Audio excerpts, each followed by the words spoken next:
بسم اللہ الرحمن الرحیم الحمد للہ رب العالمین والصلاة والسلام علی سید الانبیاء والمرسلین اما بعد فاعوذ باللہ من الشیطان الرجیم بسم اللہ الرحمن الرحیم تلک الرسل فضلنا بعضهم علی بعض منهم من کلم اللہ ورفع بعضهم درجات صدق اللہ العظیم ان اللہ وملائکتہ یصلون علی النبی یا ایہا الذین آمنوا صلوا علیہ وسلموا تسلیما اللہم صل علی سیدنا ومولانا محمد معدن الجود والکرم منبع العلم والحلم والحکم وعلی آلہ وبارک وسلم۔ آج کی پہلا گفتگو کا عنوان ہے معجزات نبی صلی اللہ علیہ وسلم۔ میں سوچ رہا تھا آج کی گفتگو کرنے سے پہلے کچھ آپ سے پوچھ لوں، اجازت ہے؟ کل کا پیریڈ آپ کو کیسا لگا؟ اچھا لگا یا بہت اچھا لگا؟ اچھا تھا نا؟ مجھے بھی بہت اچھا لگا۔ اس کی ایک وجہ تھی، وہ تقریر والا بیان نہیں تھا، ٹھیک ہے نا، لیکچر تھا، اور میرے خیال میں اس میں سب چست بیٹھے تھے نا، ہر ایک کو پتہ تھا کہ ہاں مجھ سے کچھ سوال کیا جا سکتا ہے، پوچھا جا سکتا ہے مجھ سے، ایسا نا؟ تو کل میں نے بھی سوچا تھا کہ آئندہ میں بھی ایسے ہی کروں گا۔ اچھی بات ہے۔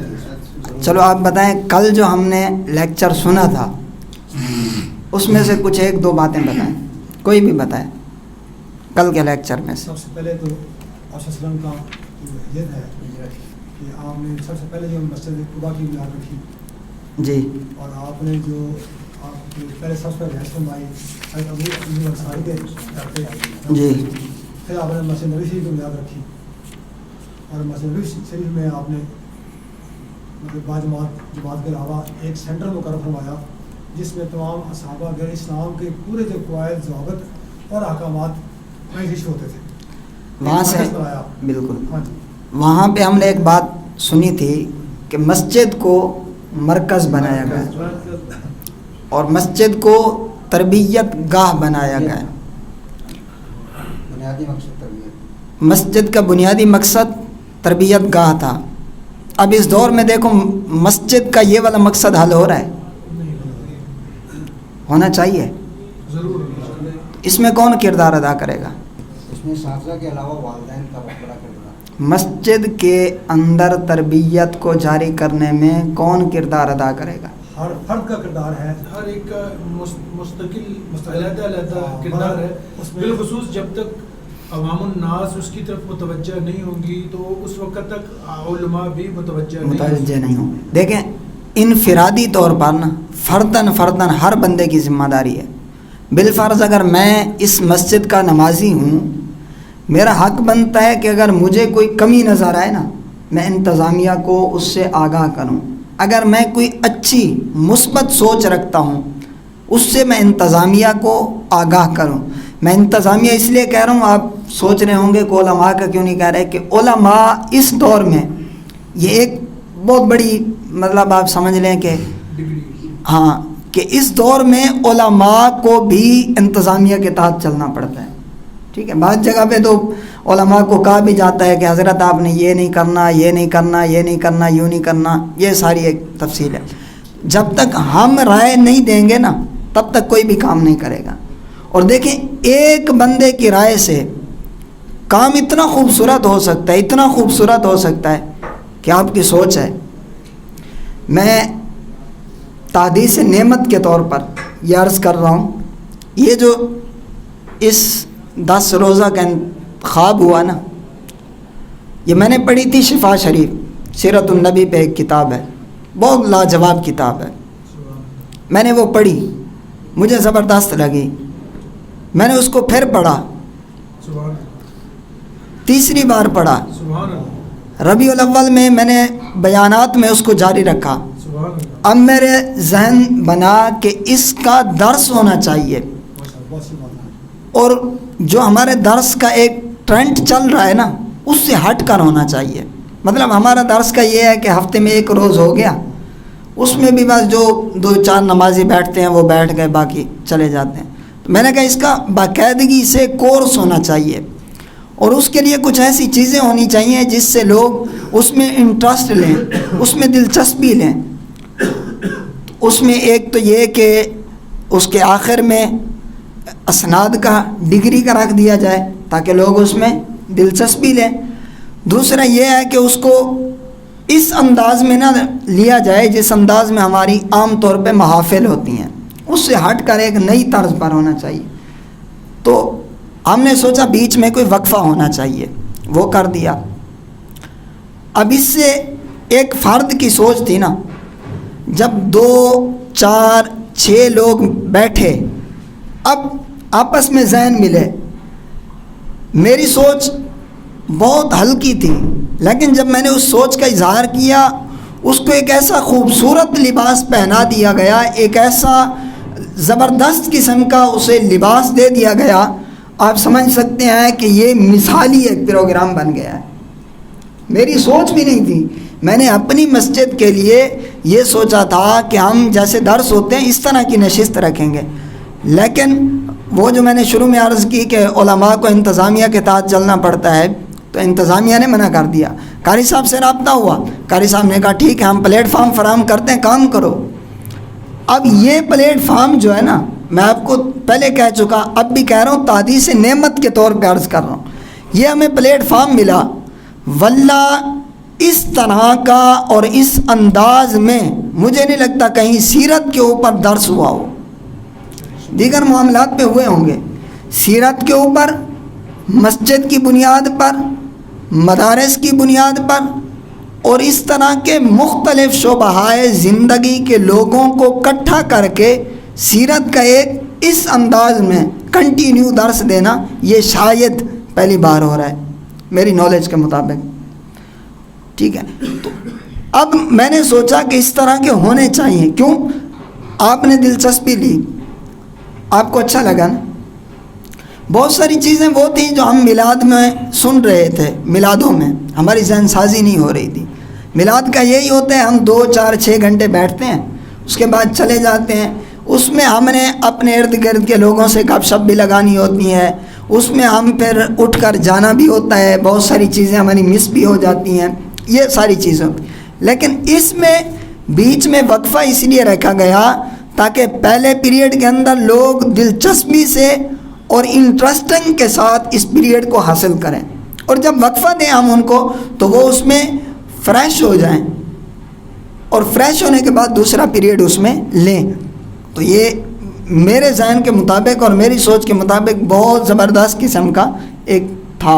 اور کل کا پیریڈ تو پھر میں اس کی تو پھر مثال ہی میرے خیال میں نہیں ہے، جس میں آپ میں سے سب چست بیٹھے تھے، ہر ایک کا چہرہ مجھے کھلتا ہوا نظر آ رہا تھا.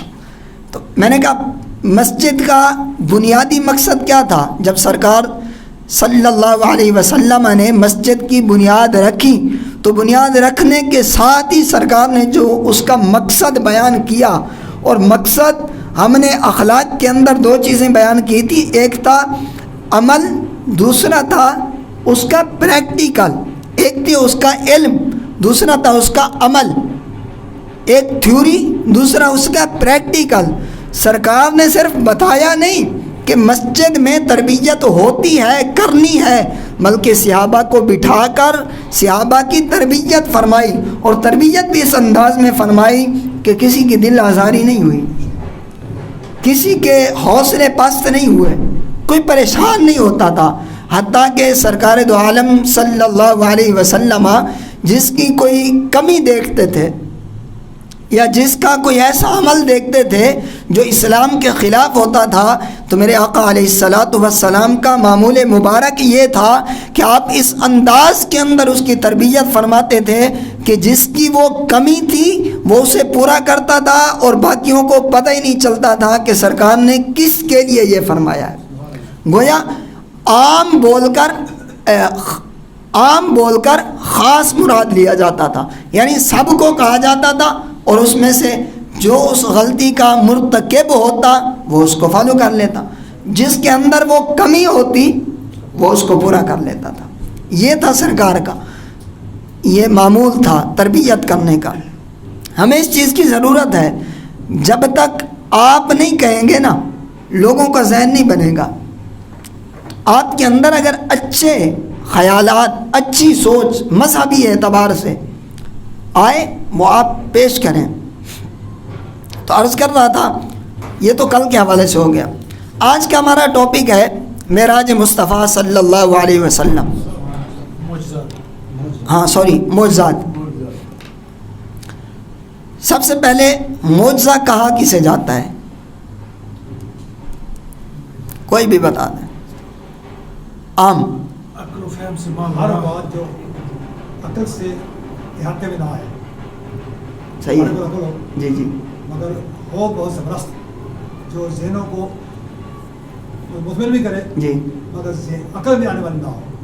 بالکل ایسا، رائٹ۔ آپ کوئی اور؟ ایسا کام نہ ہو اور ایک دم ہو جائے، ایک دم معجزہ ہو گیا، جی یہ بھی ایک قسم ہے۔ یہ حضور صلی اللہ علیہ وسلم نے کئی جس کو کرنے میں عام لوگ عاجز ہوں وہ نہ کر سکیں، تصورات جس کا خیالات ہی نہ ہوں اور وہ عمل ہو جائے اسے معجزہ کہتے ہیں۔ تقریباً سب بہت اچھا بتایا سب نے۔ جامع تعریف یہ کی گئی ہے، معجزہ اسے کہا جاتا ہے کہ جو کام عقل کو عاجز کر دینے والا ہو، عقلاً محال ہو۔ ٹھیک ہے، میں اس کی مثالیں بھی دیتا ہوں۔ عقلاً محال ہو، انسان کی عقل میں وہ سما نہ سکے، انسان کی عقل دنگ رہ جائے، اسے کہا جاتا ہے معجزہ۔ اور اگر یہی فعل ولی سے ثابت ہو، ولی سے صادر ہو، تو اسے کہا جاتا ہے کرامت۔ ٹھیک ہے، نبی سے ہو تو معجزہ، ولی سے ہو تو کرامت۔ مثال کے طور پر اللہ کے نبی علیہ الصلاۃ والسلام کے دربار میں حضرت حبیب یمنی رضی اللہ تعالیٰ عنہ آپ آئے۔ آپ نے آ کر حضور علیہ الصلاۃ والسلام سے مطالبہ کیا۔ ابو جہل نے ایک طویل واقعہ ہے کہ ابو جہل نے آپ کو کہا کہ آپ ان سے ملاقات کریں وغیرہ وغیرہ، تو آپ تیار ہو گئے۔ آپ نے کہا ٹھیک ہے میں ملاقات کرتا ہوں۔ وہ آئے، حضور سے ملاقات کی، حضور نے دین کا درس دیا، دین کا پیغام دیا۔ انہوں نے کہا یا رسول اللہ صلی اللہ علیہ وسلم، میں آپ کو نبی اس وقت مانوں گا جب آپ مجھے نبوت کی دلیل کوئی معجزہ دکھائیں گے۔ سرکار نے کہا ٹھیک ہے، آپ بتائیں کون سا معجزہ دکھاؤں میں؟ اس نے کہا آپ چاند کے 2 ٹکڑے کریں۔ 14ویں کا چاند تھا۔ سرکار نے سرداران قریش کے سرداروں کو بلا کر کوہ صفا پر تشریف لے گئے۔ وہاں جا کر سرکار دو عالم صلی اللہ علیہ وسلم نے اپنی انگشت مبارک کے ساتھ اشارہ فرمایا، چاند 2 ٹکڑے ہو گیا۔ اب اس نے کہا یا رسول اللہ ایک اور معجزہ دکھائیں۔ حضور نے فرمایا کون سا؟ اس نے کہا جو میں سوچ رہا ہوں، جو میرے خیالات ہیں وہ بتائیں۔ یا حضور نے فرمایا تو اس نے یہی مطالبہ کیا کہ یا رسول اللہ آپ بتائیں، میں جو سوچ رہا ہوں وہ معجزہ بتائیں، اس کے بارے میں مجھے اطلاع دیں، خبر دیں۔ حضور نے فرمایا تو سوچ رہا ہے تیری جو بیٹی ہے نا، اپاہج ہے، ہاتھوں پیروں سے معذور ہے، تو چاہتا ہے وہ شفا یاب ہو جائے، جا وہ شفا یاب ہو جائے گی۔ وہ قدموں میں گرا، کہا یا رسول اللہ کلمہ پڑھا کر مسلمان فرمائیے۔ اور ادھر جب گھر گیا نا، گیٹ کھٹکھٹایا، اندر سے دیکھا وہی بچی جو اپاہج تھی وہ دوڑ کر آئی، اس نے گیٹ کھولا۔ اب حضرت حبیب یمنی رضی اللہ تعالیٰ عنہ نے اپنی بیٹی سے پوچھا بیٹی تجھے کیسے شفا ملی، ماجرا کیا ہے، واقعہ کیا ہے، بتاؤ تو صحیح۔ بیٹی نے کہا کوئی حسین و جمیل چہرے والا آیا تھا، چمکتے چہرے والا آیا تھا، اس نے مجھے کلمہ پڑھایا، اپنا دست مبارک میرے جسم پر پھیرا اور مجھے شفا ہو گئی، میں ٹھیک ہو گئی اور مجھے کلمہ پڑھا دیا۔ اب بیٹی بھی مسلمان ہو گئی، باپ بھی مسلمان ہو گیا۔ تو یہ وہ کام ہے جو عقل میں نہیں سمایا جا سکتا۔ اگر انسان عقل کے ترازو میں اس کو تولنے بیٹھ جائے تو نہیں آئے گا اس میں۔ بھی چاند کے 2 ٹکڑے کرنا انسان کے بس کی بات نہیں ہے۔ یہاں پر رہ کر دوسری جگہ کسی کی بیماری کو دور کر دینا، اسے کلمہ پڑھا دینا، یہ عقل کے اندر سما جانے والی بات نہیں ہے۔ اسی طرح اسی سے ملتا جلتا امام بوصیری رحمۃ اللہ تعالیٰ علیہ، جنہوں نے ایک قصیدہ بردہ شریف لکھا، وہ فرماتے ہیں میں جا رہا تھا، مجھ سے ایک شخص ملا، اس نے کہا بوصیری بڑے عرصے سے قرآن و حدیث پڑھا رہے ہو، بتاؤ کبھی مصطفیٰ کی زیارت ہوئی؟ سبحان اللہ۔ جملہ سنیں، کہا بوصیری بتاؤ کبھی مصطفیٰ کی زیارت ہوئی؟ امام بوصیری فرماتے ہیں یار نہیں، میں نے تو کبھی سوچا ہی نہیں۔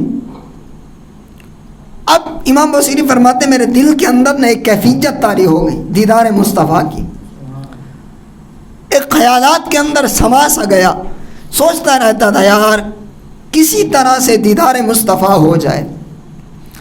فرماتے ہیں اسی حالت میں مجھے فالج ہوا اور میری ایک سائڈ مفلوج ہو گئی، میں بستر پر پڑ گیا۔ اب میں بستر پر تھا، کافی عرصہ علیل رہا، بیمار تھا، سوچا کچھ کام کروں، تو قلم اٹھایا، مصطفیٰ کی ثناخوانی کرنا شروع کر دی، مدحت مصطفیٰ کرنا شروع کر دی۔ فرماتے ہیں قصیدہ بردہ شریف لکھا، رات میں سویا، سر کی آنکھ تو لگی بر مقدر کی آنکھ کھل گئی۔ کملی والے خواب میں تشریف لائے، فرمایا بوصیری اپنی چادر بھی عطا فرمائی، جسم پر ہاتھ پھیرا۔ امام بوصیری فرماتے ہیں جسم کی جو بیماری تھی وہ صحیح سلامت ہو گئی۔ جب بوصیری صبح اٹھے تو صحیح سلامت تھے۔ لوگوں نے پوچھا کون سا طبیب آیا، کس نے تمہیں یہ بیماری سے نجات دلائی، کون سا ایسا طبیب تھا جس نے ایک رات کے اندر تمہیں شفا دے دی؟ امام بوصیری نے کہا ہوگا اپنے ذوق میں کہ میرے پاس طبیبوں کا طبیب آیا تھا، میرے پاس نبیوں کا امام آیا تھا، اس نے میری مدح سرائی سنی، سن کر ایک تو تحفہ عطا فرمایا چادر کا، اور دوسرا پھر میرے جسم پر اپنا ہاتھ مبارک پھیرا تو میری بیماری دور ہو گئی۔ یہ واقعہ اس سے ملتا جلتا تھا تو میں نے اس کے ساتھ ملا دیا۔ تو معجزہ وہ ہوتا ہے جو انسانی عقل کو موقوف کر دے، جس پر انسانی عقل عاجز ہو جائے، وہ معجزہ ہوتا ہے۔ اسی طرح ابو جہل آیا سرکار دو عالم صلی اللہ علیہ وسلم کے پاس، کہا یا رسول اللہ بتائیے میری مٹھی میں کیا ہے؟ اب سرکار کا انداز دیکھیے، سرکار نے فرمایا ابو جہل بتا میں بتاؤں تیری مٹھی میں کیا ہے، یا جو تیری مٹھی میں ہے وہ بتائے میں کون ہوں؟ مزہ کیا تھا؟ مزہ تو تب ہے نا جب مٹھی کے اندر ہے وہ بتائے۔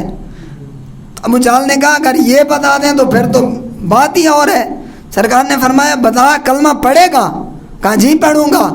تو سرکار نے اشارہ فرمایا، مٹھی سے کنکروں نے بولا اشہدو ان لا الہ الا اللہ و اشہدو ان محمد رسول اللہ صلی اللہ علیہ وسلم۔ یہ ہے معجزہ، یہ انسانی عقل میں نہیں سما سکتا۔ اور پھر علماء نے لکھا سرکار کے دو معجزے سب سے بڑے تھے، سب سے بڑے دو معجزے تھے، نمبر ایک قرآن اور نمبر ایک معراج۔ قرآن وہ معجزہ تھا جس کو بیگانوں نے بھی پڑھا تو پڑھتے ہی انہوں نے کہا کہ ھذا لیس کلام البشر، یہ کسی انسان کا کلام نہیں ہے۔ اور معراج وہ ہے کہ اگر اس کو عقل کے ترازو میں تولا جائے تو انسان دنگ رہ جاتا ہے۔ اور یہی معراج تو تھی جس نے ابو جہل اور صدیق اکبر کے درمیان فرق کیا تھا، معراج ہی تھی نا۔ ابو جہل اس کو عقل کے ترازو میں تولنے بیٹھ گیا، اس نے کہا یار ایک انسان ہو کر بستر بھی گرم ہو، نل سے پانی بھی ٹپک رہا ہو، کنڈی بھی ہل رہی ہو، جس ٹہنی کے ساتھ سرکار کی یہ شملہ مبارک لگے وہ ٹہنی بھی ہل رہی ہو۔ سرکار رات کے اتنے کم حصے میں فرماتے ہیں میں مسجد حرام سے مسجد اقصیٰ گیا، 7 آسمان کے سفر کیے، انبیاء سے ملاقاتیں کی، سدرۃ المنتہا پر گیا، وہاں سے پھر آگے جہاں تک رب نے چاہا میں وہاں تک چلا گیا، اللہ کے ساتھ راز و نیاز کی باتیں ہوئی، اور یہ سارا تو یہ اتنے مختصر وقت کے اندر کیسے ہو سکتا ہے؟ تو ابو جہل اس کو لے کر بیٹھ گیا عقل کے ترازو میں تولنے کے لیے، تو وہ ہو گیا ناکام۔ جب وہ گیا نا صدیق اکبر کے پاس، کہا ہے صدیق تیرا یار غار اور یار مزار تو بعد میں نے تھے لیکن میں کہہ دیتا ہوں ذوق کے طور پہ، اس نے کہا ہوگا صدیق تیرا یار غار وہ یہ دعویٰ کر رہے کہ میں رات کے اتنے قلیل وقت کے اندر مسجد حرام سے مسجد اقصیٰ، پھر 7 آسمان، پھر سدرۃ المنتہا، پھر اللہ تعالیٰ سے ملاقات کی، راز و نیاز کی باتیں کی، تو یہ کیسے ممکن ہے؟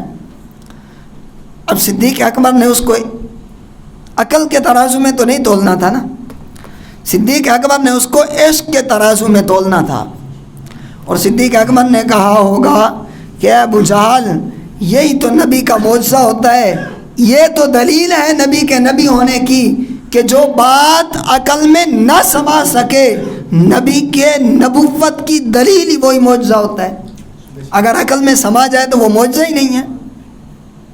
اسی طرح ایک اور شخص سرکار کے پاس حاضر ہوا، کہا یا رسول اللہ آپ اپنی نبوت پر کوئی دلیل دیں۔ سرکار نے فرمایا بتاؤ۔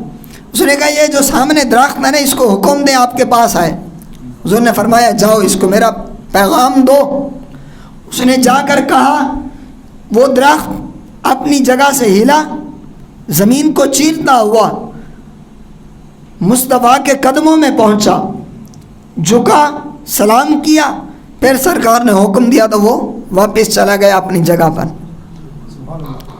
اب وہ شخص، اس کی جو خواہش تھی، جو آرزو تھی، تمنا تھی، وہ پوری ہو گئی۔ یہ ہے معجزہ۔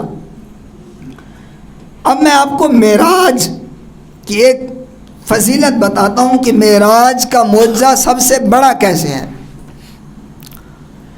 دیکھیں اللہ کے کلیم تھے نا موسیٰ علیہ السلام، عرض کی باری تعالی رب ارنی انظر الیک، میں تجھے دیکھنا چاہتا ہوں، تیرا دیدار کرنا چاہتا ہوں، تیرے انوار و تجلیات کا مشاہدہ کرنا چاہتا ہوں۔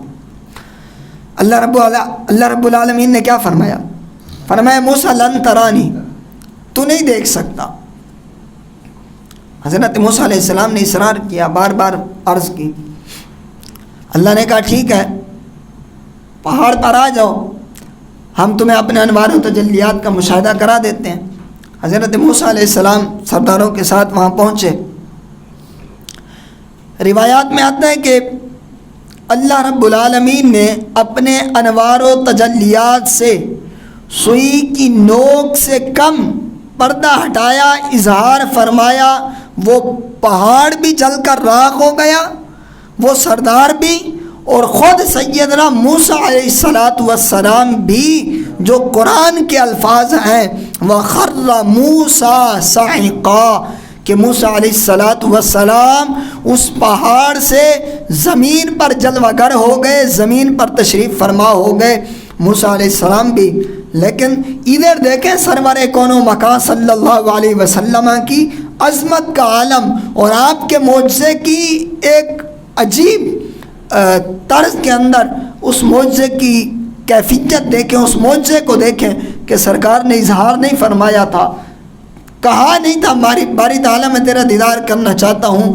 اللہ نے جبرائیل کو بھیجا، مصطفیٰ کو جبرائیل علیہ السلام لے کر گئے معراج پر، اور پھر میرے آقا علیہ السلام نے اللہ رب العالمین کا دیدار بھی فرمایا، اللہ رب العالمین کے انوار و تجلیات کے مشاہدے بھی فرمائے، اور اس کے بعد اتنا قریب ہوئے سورہ نجم پڑھیں آپ کہ اس کے سورہ نجم کے اندر آپ دیکھیں کہ اللہ رب العالمین فرماتا ہے اے حبیب اور قریب ہو جائیں، اور قریب ہو جائیں، اور قریب ہو جائیں۔ یعنی ایک محبت کی ایک پوری داستان ہے جو اللہ رب العالمین نے اپنے حبیب علیہ الصلاۃ والسلام کے ساتھ رقم فرمائی۔ سرکار کا یہ معراج سب سے بڑا معجزہ اس لیے ہے کہ اس نے کفار کو دنگ کر کے رکھ دیا تھا۔ کفار نے اس معجزے کے لیے جو جو دلیلیں مانگی سرکار نے ساری بتائی ان کو۔ انہوں نے کہا اگر آپ مسجد اقصیٰ گئے ہیں تو آپ بتائیں وہاں ایک قافلہ گیا ہوا تھا، وہ کہاں پہنچا ہے، وہ کب تک یہاں پہنچے گا، وغیرہ وغیرہ۔ سرکار نے ساری اس کی تفصیل بتائی، ڈیٹیل بتائی اس کی کہ اس وقت وہ یہاں پر ہے، وہ یہاں اس وقت پہنچے گا، وغیرہ وغیرہ پوری۔ تو انہوں نے پھر قافلے والوں سے پوچھا، قافلے والوں نے بھی وہی سب اطلاعات دی جو ان سے پہلے اللہ کے نبی علیہ الصلاۃ والسلام نے انہیں دی تھی۔ پھر انہوں نے مسجد اقصیٰ کے متعلق کئی سوالات کیے تو اللہ کے نبی علیہ الصلاۃ والسلام نے ان کے متعلق بھی انہیں خبریں دی، انہیں بتایا کہ مسجد اقصیٰ میں یہ چیزیں ہیں، یہ چیزیں، یہ چیزیں۔ معجزہ معراج اس واسطے بھی باکمال ہے کہ ایک معراج کے معجزے کے اندر کئی کفار مسلمان ہوئے تھے، دیر اسلام میں داخل ہوئے تھے۔ اور پھر دوسرا جو قرآن کریم ہے، یہ جب نازل ہونا شروع ہوا تو کفار نے طرح طرح کی باتیں شروع کر دی نا۔ کسی نے کہا شعر ہے، کسی نے کیا، مطلب جس کے منہ میں جو آتا گیا وہ کہتا گیا۔ اب قرآن کا سلسلہ نازل ہوا، صحابہ نے اس کو پڑھا، سمجھا، ان پر صحابہ کرام پر اس قرآن کی کیفیات طاری ہوئی۔ صحابہ نے عرض کی دربار رسالت امام صلی اللہ علیہ وسلم میں، کہا یا رسول اللہ اگر ہم ایسا کر لیں کہ قرآن کریم کی سورت، روایات مختلف ہیں، بعض میں سورہ قدر ہے، بعض میں سورہ کوثر ہے، مختلف، یا رسول اللہ ہم اس مختصر سی سورت کو لکھ کر غلاف کعبہ کے ساتھ لٹکا دیں۔ اس دور میں ہوتا یہ تھا کہ ہر شاعر اپنے اشعار لکھ کر غلاف کعبہ کے ساتھ لٹکا دیا کرتا تھا۔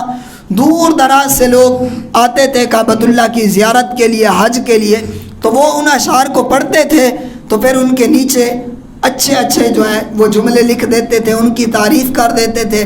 بعض جو بڑے بڑے سردار ہوتے تھے، امیر ہوتے تھے، وہ ان کو نوازتے بھی تھے، انہیں انعامات بھی دیتے تھے۔ تو جب وہ لوگ آئے سرکار کے سامنے، صحابہ نے عرض کی تو سرکار نے فرمایا ٹھیک ہے لکھ کر لگا دو۔ صحابہ کرام نے سورہ کوثر یا سورہ قدر وہ لکھ کر کعبۃ اللہ کے غلاف کے ساتھ لٹکا دی۔ اب جب لوگ آئے نا دور دراز سے حج کے لیے، کعبۃ اللہ کی زیارت کے لیے، انہوں نے چاروں طرف چکر لگائے، سارے اشعار پڑھے ہوں گے۔ جب اس پر پہنچے نا مختصر سی صورت کے اوپر پڑھا اس نے ایک بار، پھر پڑھا، حیران رہ گیا کہ یار اس طرح کا کلام تو پہلے کبھی نظر سے گزرا ہی نہیں ہے، کبھی پڑھا ہی نہیں ہے۔ بڑے بڑے شاعر ہیں، بڑے بڑے شاعروں نے شاعری کی ہے، لیکن یہ تو عجب طرز کا ہے، جس کی فصاحت با کمال، جس کی بلاغت با کمال، جس کے الفاظ با کمال، جس کے الفاظ کے معانی با کمال، جس کے اندر کسی بھی طرح کی کوئی کمی اور نقص کی گنجائش ہی نہیں ہے۔ وہ پڑھ کر جب حیران ہوا نا، اس کی حیرانگی کی انتہا نہ رہی تو اس نے پھر نیچے لکھ دیا ھذا لیس الکلام البشر، ھذا لیس کلام البشر، یہ کسی بشر کا کلام نہیں ہے، یہ کلام ہو سکتا ہے تو اس وحدہ لا شریک ذات کا کلام ہو سکتا ہے۔ یہ سرکار کا دوسرا بہت بڑا معجزہ تھا۔ قرآن کا معجزہ ایک اس واسطے بھی ہے کہ اللہ نے جہاں تورات، انجیل، زبور، دیگر صحائف اور کتب نازل فرمائی، ان تمام کے اندر ان نبیوں کی امتوں نے چینجنگ کر دی، تبدیلی کر دی، ان کتابوں میں تحریف ہو گئی، رد و بدل ہو گئی۔ لیکن قرآن کا معجزہ یہ ہے، قرآن کو نازل کرنے کے بعد اللہ نے فرمایا انا نحن نزلنا الذکر وانا لہ لحافظون۔ اے حبیب، جو سابقہ کتابیں تھیں ان میں تعریف اور تبدیلی اس وجہ سے آئی ہے کہ ان کی حفاظت کا ذمہ ان کی امتوں پر چھوڑ دیا تھا، لیکن آپ کو جو کتاب دے رہا ہوں اس کی حفاظت بھی میں خود رب العالمین فرماؤں گا۔ اور پھر اس کے ساتھ چیلنج فرما دیا کفار کو. کفار کہنے لگے نا کہ یا رسول اللہ یہ تو آپ اپنی طرف سے گاڑ گاڑ کر بیان کرتے ہیں یا آپ اپنی طرف سے بنا بنا کر پیش کرتے ہیں. تو پھر سرکار نے فرمایا لاؤ اس کی مثل کو ایک کتاب لا کر دکھاؤ. وہ عاجز آ گئے. سرکار نے فرمایا 10 صورتیں لا کر دے دو. وہ اس سے بھی عاجز آ گئے. پھر سرکار نے فرمایا ایک آیت ہی لا کر دے دو, ایک سورت ہی لا کر دے دو. سب سے چھوٹی قرآن کی سورت سورہ کوثر ہے, 3 آیات پر مشتمل, 1 سے 1.5 لائن کی سورت ہے. سرکار نے فرمایا اتنی قرآن کی مثل بنا کر لاؤ, اگر تم لے کر آ گئے تو میں مان جاؤں گا کہ یہ کلام میں اپنی طرف سے بناتا ہوں, اور اگر تم نہ لا سکو تو پھر مان جانا کہ یہ محمد عربی کا بنایا ہوا کلام نہیں, یہ رب العالمین کی طرف سے نازل کیا ہوا قرآن ہے. بلکہ اللہ نے تو قرآن میں کہا وَإِن كُنتُمْ فِي رَيْبٍ مِّمَّا نَزَّلْنَا عَلَىٰ عَبْدِنَا فَأْتُوا بِسُورَةٍ مِّن مِّثْلِهِ وَادْعُوا شُهَدَاءَكُمْ إِن كُنتُمْ صَادِقِينَ, کہ تم اس کی مثل نہیں لا سکتے, تم اپنے دوسروں کو بلا لو, اپنے مددگاروں کو بلا لو, انسان بھی شامل ہو جاؤ, جن بھی شامل ہو جاؤ, جن و انس 2 مخلوق مل کر بھی اس قرآن کی مثل لانا چاہو نا, نہیں لا سکتے. یہ بھی قرآن کا ایک معجزے ہونے پر اللہ رب العالمین نے ایک پختہ دلائل قرآن کے اندر دے دیے. اب قرآن کے اندر چینجنگ نہیں ہو سکتی, لیکن میں یہاں پر بھی دعوت فکر دینا چاہتا ہوں کہ یار قرآن اتنا با کمال, صاحب قرآن اتنا با کمال, پھر بھی ہم محروم ہیں. ہم تلاوت قرآن سے محروم ہیں نا. اسلام کا ضابطہ دیکھیں, اسلام کا قانون دیکھیں. اسلام نے کہا جو قرآن پڑھے ہوئے نہیں ہے نا وہ اس کی زیارت سے محروم نہ ہو, اور ایک قرآن کی زیارت کا علیحدہ ثواب ملتا ہے اور اس کی تلاوت کا علیحدہ ثواب ملتا ہے. جو دیکھ کر پڑھے اس کو ڈبل ثواب ملتا ہے, جو زبانی پڑھے اس کو صرف تلاوت کا ثواب ملتا ہے. اچھا, پھر قرآن کا ایک یہ بھی با کمال ہے, قرآن کا ایک یہ بھی کمال ہے کہ حضور نے فرمایا جو پڑھا ہوا نہیں ہے نا وہ قرآن کو دیکھے, کھولے, اس کی سطروں پر اپنی انگلیاں پھیرتا جائے, اللہ رب العالمین اسے پڑھنے والے کے برابر کا ثواب عطا فرمائے. اور ہمارے آپ دیکھیں آج سے نا چند سال پیچھے چلے جائیں آپ, ہمارے یہاں یہی ہوتا تھا. صبح فجر کی نمازیں, اکثر فجر کی نمازوں میں مسجدیں فل ہوتی تھی, اکثر سب سے زیادہ نماز کی تعداد فجر کی نماز میں ہوتی تھی.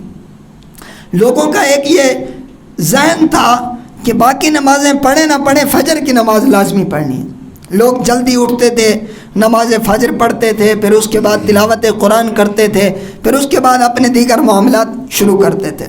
لیکن ہم اس سے محروم ہو گئے ہیں. ہم نماز فجر کی فکر نہیں ہوتی ہمیں, چاہے کہ ہم تلاوت قرآن کی خواہش رکھیں. اور یہ تو اقبال نے کہا تھا نا, اقبال نے کہا قرآن امت محمدیہ کا زیور تھا اور اس نے قرآن سے اپنا رشتہ توڑ دیا. اس اقبال کا بھی یہ معمول تھا. وہ اقبال بھی یونیورسٹیوں میں پڑھتا رہا, کالجز میں پڑھتا رہا. اس اقبال کا بھی یہ معمول تھا. جب اس کو دور سے کوئی ملنے کے لیے آیا نا, اس نے دیکھا کہ جہاں اقبال سوتا تھا نا چارپائی پر یا بیڈ پر, اس کے ساتھ ایک عام ٹیبل رکھا تھا. اس ٹیبل کے اوپر عام کتب تھی اور ان کتب کے اوپر قرآن کریم بغیر غلاف کے رکھا ہوا تھا. وہ کمرے میں داخل ہوا, حیران ہو گیا. اس نے کہا اقبال تیرے تو میں بڑی شہرت سن کے آیا ہوں, تیرے تو میں بڑے ڈنکے بجتے سن کے آیا ہوں, لیکن تیرا قرآن کے ساتھ یہ رویہ کہ تو نے قرآن کریم کو بغیر غلاف کے عام سی کتب کے اوپر رکھا ہوا ہے. تو اقبال نے کہا پھر بتائے میں کہاں رکھوں اس کو. اس نے کہا یار سمپل سی بات ہے, اس کو اچھے سے کپڑے کے اندر لپیٹو, اچھے سے غلاف کے اندر لپیٹو اور بلند جگہ پر رکھ دو. اور آج ہم نے یہی کیا ہے. آج ہم نے قرآنوں کے ساتھ یہی کیا ہے. ہمارے گھروں میں قرآن ہوں گے, ان کے اوپر غلاف بھی بہت اچھے چڑھے ہوئے ہوں گے, وہ رکھے ہوئے بھی بہت بلندی سے ہوں گے, بلندی پر ہوں گے. گھر سے سب سے اونچی جگہ پر قرآن کریم رکھا جاتا ہے. لیکن آپ جا کر اٹھائیں گے نا تو آپ کو اس کے اوپر اچھی خاصی گرد جمی ہوئی نظر آئے گی. اس امت کے زوال کا ایک سبب یہ بھی ہے, اس نے جہاں اللہ کے نبی علیہ الصلاۃ والسلام کی اتباع سے انحراف کیا, اللہ کے نبی علیہ الصلاۃ والسلام کی سیرت کو پڑھنے اور اسے پریکٹیکل لائف میں عملی جامہ پہنانے سے انحراف کیا، وہاں پر اس نے شریعت کے قوانین کو پامال کرنا شروع کیا، جن باتوں کا شریعت نے حکم دیا ان کو انہوں نے نہ چھوڑ دیا کرنا، اور جن سے روکا اس کو یہ کرتے ہیں، بڑی دل جمی سے کرتے ہیں، دل اچھی سوچ سے کرتے ہیں۔ تو قرآن پڑھنے کا حکم تھا، ہم نے قرآن کی تلاوت کو موقوف کر دیا، چھوڑ دیا ہے، نہیں پڑھتے ہم۔ تو اقبال نے کہا بتائیں کہاں رکھوں؟ اس نے کہا اس کو اچھے غلاف میں سجا کر بلند جگہ پر رکھ دیں۔ ویسے اگر اقبال اسے سمپل کوئی دلائل دیتا نا وہ شاید نہ سمجھتا۔ اقبال نے اس کو ایک سادی سی مثال دی۔ اقبال نے کہا یار بتا، کبھی تو نے دیکھا کوئی معذور شخص ہو جو وساکیوں کے سہارے اٹھتا بیٹھتا اور چلتا پھرتا ہو، وہ خود یہاں بیٹھا ہو اور اس کی وساکیاں وہاں پر رکھی ہوں؟ ایسا ہو سکتا ہے؟ وہ بڑا سمجھدار تھا، اس نے کہا اقبال یہ کیسی بات کر رہے ہو، ایسا تو ہو ہی نہیں سکتا، ممکن ہی نہیں ہے۔ اقبال نے کہا کیسے؟ اس نے کہا وہ تو چلے گا پھرے گا اسی کے ساتھ، وہ تو گویا اس کی ٹانگیں ہیں، اس کی ضرورت ہے، اس کے بغیر تو وہ ہل ہی نہیں سکے گا۔ تو اقبال نے اس کو سمجھانا کچھ اور تھا، سہارا کسی اور بات کا لیا تھا۔ اقبال نے اس کا ہاتھ تھام کر جھٹکا دے کر کہا میرے نادان دوست، جس طرح معذور بغیر وساکیوں کے نہیں چل سکتا، اسی طرح اقبال بغیر قرآن کے نہیں چل سکتا۔ تو یار آج اگر ہم بھی قرآن کے ساتھ یہ رویہ اختیار کر لیں، آج اگر ہمارا بھی قرآن کے ساتھ یہ تعلق ہو جائے، تو بتائیں پھر ہم ان جو موجودہ دور میں جن چیزوں کے ہم شکار ہیں ہو سکتے ہیں، اگر ہمارا قرآن کے ساتھ یہ رویہ ہو جائے، یہ تعلق ہو جائے۔ میرے پاس اس بات کی کوئی پختہ دلیل نہیں ہے، لیکن میں نے مقتدر علماء کرام سے یہ واقعہ سنا اور آپ کو بتا رہا ہوں۔ خواجہ قمر الدین سیالوی رحمۃ اللہ تعالی علیہ، آپ کی زندگی کو پڑھیں، آپ اولیاء میں سے ہیں، اور ان اولیاء میں سے ہیں کہ جنہوں نے سینکڑوں کی تعداد میں دائرہ اسلام میں مسلمان کیے ہیں، اور انہوں نے تبلیغ کم کی ہے، اپنے پریکٹیکل لائف سے بتایا ہے، تبلیغ کم کی ہے۔ سیرت کو پڑھ کر دیکھیں، مطلب جیسے پیغام دیا جاتا ہے نا، یہ کم دیا ہے، مساکین کو کھانا کھلایا ہے، ٹکا کا ہے، اس کے علاوہ لوگوں کی جس طرح سے مدد ہو سکتی تھی کی ہے۔ لوگ آپ کے اخلاق کو دیکھ کر، آپ کے کردار کو دیکھ کر دائرہ اسلام میں داخل ہو جاتے تھے۔ وہ یہ سوچتے ہوں گے یار جس محمد عربی صلی اللہ علیہ وسلم کا 13-14 صدیاں بعد آنے والا ایک غلام کا یہ زندگی گزارنے کا طریقہ ہے، تو خود محمد عربی کا طریقہ کیا ہوگا؟ سوچتے ہوں گے نا۔ آپ کا واقعہ ہے قرآن کریم کا، کہ آپ قرآن کریم کی کثرت کے ساتھ تلاوت کرتے تھے، باقی معاملات رہ جاتے تو رہ جاتے، لیکن تلاوت قرآن نہیں رہتی تھی۔ ایک جگہ بیٹھے تھے، ہندو جوگی آ گیا، اس کا لطیفہ نفس کھلا ہوا تھا، یعنی وہ جس کے سامنے بیٹھ جاتا تھا نا، اس کے اندر کی حالت کو معلوم کر لیتا تھا، اس کے اندر کیا چل رہا ہے وہ اس کو جانچ لیتا تھا۔ جب وہ خواجہ صاحب کے سامنے بیٹھا نا، بڑا حیران ہوا، بڑا پریشان ہوا، کبھی اوپر دیکھے، کبھی نیچے دیکھے، کبھی دائیں کبھی بائیں، بڑا تعجب زدہ ہو گیا۔ بالآخر اب ہر بندہ سمجھ سکتا ہے، خواجہ صاحب مسکرائے اور پوچھا کہ اے ہندو جوگی، بڑا پریشان ہے، خیر ہے؟ آپ نے اس ہندو جوگی نے کہا خواجہ صاحب پریشان اس لیے ہو رہا ہوں کہ یار تو ہے تو بشر، لیکن سارا جسم نور سے بھرا ہوا ہے، اور اس میں مزید تعجب میں ڈالنے والی بات یہ ہے کہ اس سارے نور کے اندر ایک سیاہ دھبا ہے، ایک کالا دھبا ہے، نشان ہے، میں سوچ رہا ہوں وہ کس چیز کا ہے۔ خواجہ صاحب نے کہا اس کو سمجھنا چاہتا ہے؟ اس نے کہا بالکل سمجھنا چاہتا ہوں۔ آپ نے کہا پھر کلمہ پڑھ دائرہ اسلام میں داخل ہو جائے۔ اس نے کہا یار کلمہ میں پڑھوں نشان آپ کے دل کا ختم ہو, آپ کے اندر کا ختم ہو, یہ کیسے ہو سکتا ہے؟ آپ نے کہا سر پریکٹیکل کر کے دیکھ لیں, کلمہ تو پڑھ, تجھے یہ دھبا نظر نہیں آئے گا. اس نے کہا اگر میرے کلمہ پڑھنے سے آپ کے دل کا داغ مٹ سکتا ہے تو پھر پڑھاؤ کلمہ. آپ نے کہا پڑھ کلمہ. کلمہ پڑھایا. پہلے کم پریشان تھا, اب کلمہ پڑھ کے زیادہ پریشان ہو گیا, زیادہ پریشان ہو گیا. کیوں؟ اس نے دیکھا یار واقعی جو دبا تھا وہ ختم ہو گیا, اب سارا جسم نور ہی نور ہے. اب اس نے کہا یار یہ ماجرا بتاؤ کہ تھا کیا اصل میں؟ آپ نے کہا تھا یہ, تو معین الدین کے سامنے نہیں, تو آئینے کے سامنے بیٹھا تھا, اور یہ جو تجھے دھبا نظر آ رہا تھا نا یہ میرا نہیں تھا, یہ تیرے کفر کا داغ تھا جو معین الدین کے آئینے کے اندر تجھے دکھائی دے رہا تھا. قمر الدین کے آئینے میں تجھے دکھائی دے رہا تھا. یہ وہ دھبا تھا, یہ میرا نہیں تھا, یہ تیرا عکس تھا, آئینے کے سامنے تو بیٹھا تھا. ہم قرآن کے ساتھ یہ رویہ تو اختیار کریں نا یار, ہم قرآن کو تھامیں تو صحیح, ہم پڑھیں تو صحیح. تو قرآن کے ساتھ ہمارا یہ تعلق ہونا چاہیے. وقفہ فرمائیں چائے کا.